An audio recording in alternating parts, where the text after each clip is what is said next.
This decision represents a serious setback for voting rights and has the potential to negatively affect millions of Americans across the country. This is a sad day for civil rights, and I would hope that the Congress would step in. We're going to work with Congress in this effort, and the administration can do everything in our power to ensure fair and equal voting processes are maintained.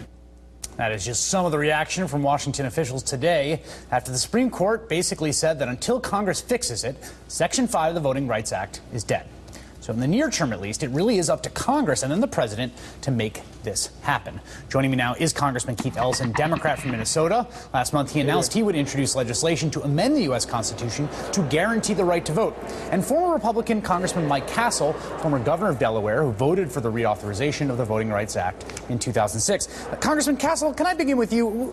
It was striking to me today that Eric Cantor came out and issued a statement saying he supported a reauthorization of the Voting Rights Act, but he was really a voice in the wilderness on the Republican side of the aisle. And we tried to get Republican sitting members of Congress to come on the show and talk about the future of this important piece of legislation and basically have struck out. So my question to you, as someone who voted for it in 2006 when it enjoyed broad bipartisan support, is can your party rally to the cause yet again?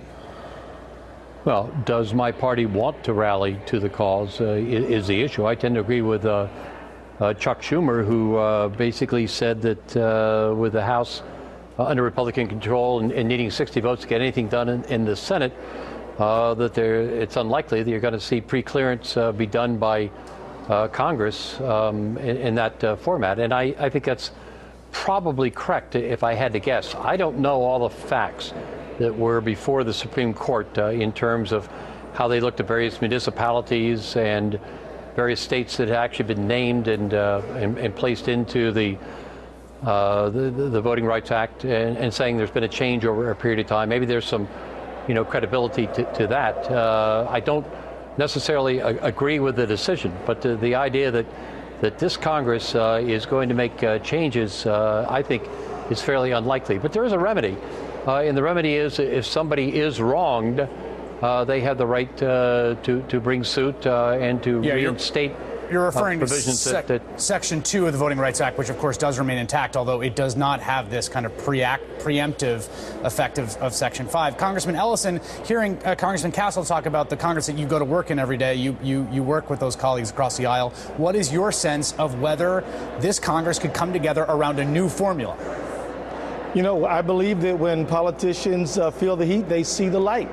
And that if citizens step up and tell this Congress that they expect every American to have an equal and fair right to vote, and in jurisdictions where that right has been historically interfered with, that they want some pre-clearance, I think we will get it. Now, I'll tell you that, things like the Voting Rights Act, they have had a high degree of bipartisanship over the years. I think voting rights are different. The fact is that the last time this bill was reauthorized, you had ample support on both sides of the aisle for it. Congressman Stensenbrenner voted for it. Congressman Goodlatte did. Congressman Castle, who's with us tonight, did. So I don't see why any of these gentlemen or ladies would want to back away from their prior commitment. I think we step up to the plate. We get hearings started right away. I've been talking with colleagues. I know that we're getting this thing rolling right away. And I know that Senator Leahy is too.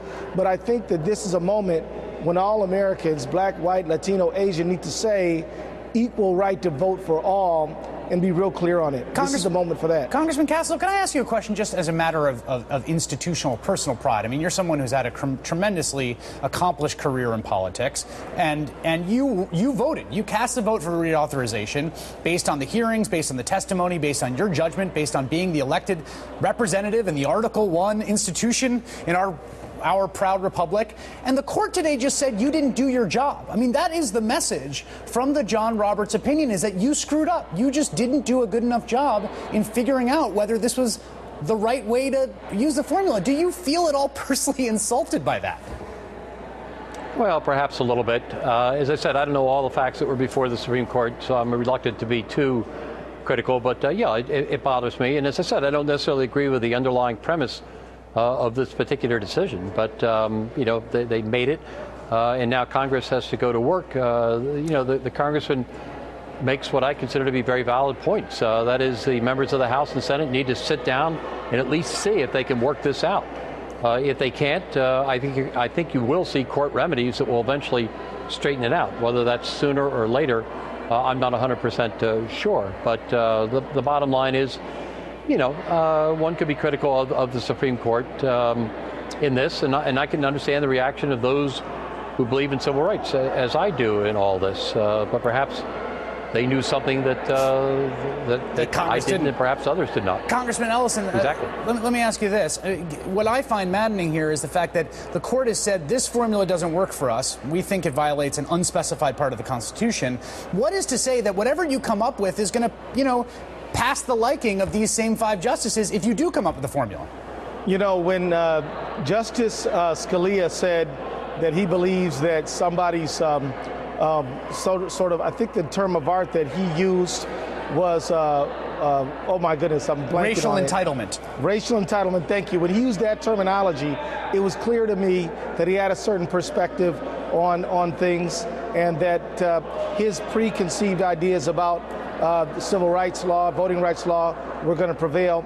I mean, look, Congress did a lot of work, 100 pages, all kinds of hours of testimony, a number of very egregious cases cited. Yeah. I mean, it was all there, but no amount of facts is going to overcome somebody's ideology.